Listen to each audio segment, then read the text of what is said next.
আমরা ছোটোবেলাতে plaster of Paris দিয়ে কিন্তু স্কুলের হাতের কাজের জন্য এই টাইপের জিনিসগুলো তৈরি করতাম। আজকের দিনে কিন্তু আর দেখা যায় না। তো এটা কিভাবে তৈরি করতে হবে? এর জন্য আপনাকে একটা থালা নিয়ে নিতে হবে, এর পাশাপাশি এক বোতল জল নিতে হবে, এছাড়াও পরিমাণ মতো প্যারিস কিন্তু আমাদের নিয়ে নিতে হবে। এবার কিন্তু ভালোভাবে গুলে তারপরে কিন্তু টোটাল কাজটা আমাদের করতে হবে।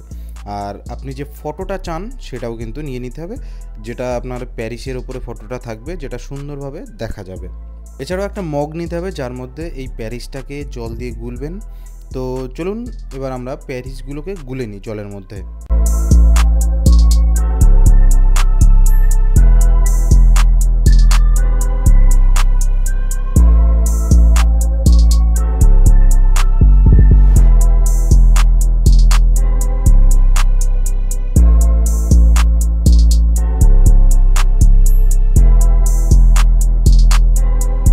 ভালো করে গোলা হলে মানে মোটামুটি ওই কাদা কাদা টাইপের যদি গোলা হয় তখনই কিন্তু এটা পারফেক্ট তৈরি হওয়ার জন্যে।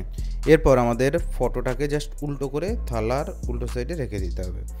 এরপর কি করতে হবে? এরপর কিন্তু আমরা যে প্যারিসটা গুলে নিয়েছি সেই প্যারিসটা কিন্তু এর উপরে আস্তে আস্তে করে ঢেলে দেবো।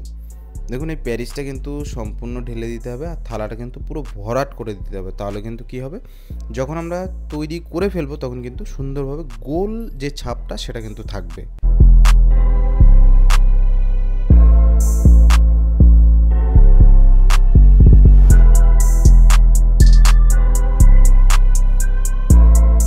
সম্পূর্ণ থালাটা ভরাট হলে আমাদের কিন্তু কী করতে হবে, থালাটাকে জাস্ট একবার নাড়িয়ে নিতে হবে, যাতে কি হয় সমস্ত জায়গায় কিন্তু আমাদের প্যারিসগুলো মানে সেট হয়ে যায়। এরপর মোটামুটি এটাকে সারা রাত ধরে রেখে দিন, তারপর সকালে উঠে দেখবেন কিন্তু এটা হয়ে গেছে, আর খুলতেও কিন্তু সেরকম কোনো সমস্যা হবে না।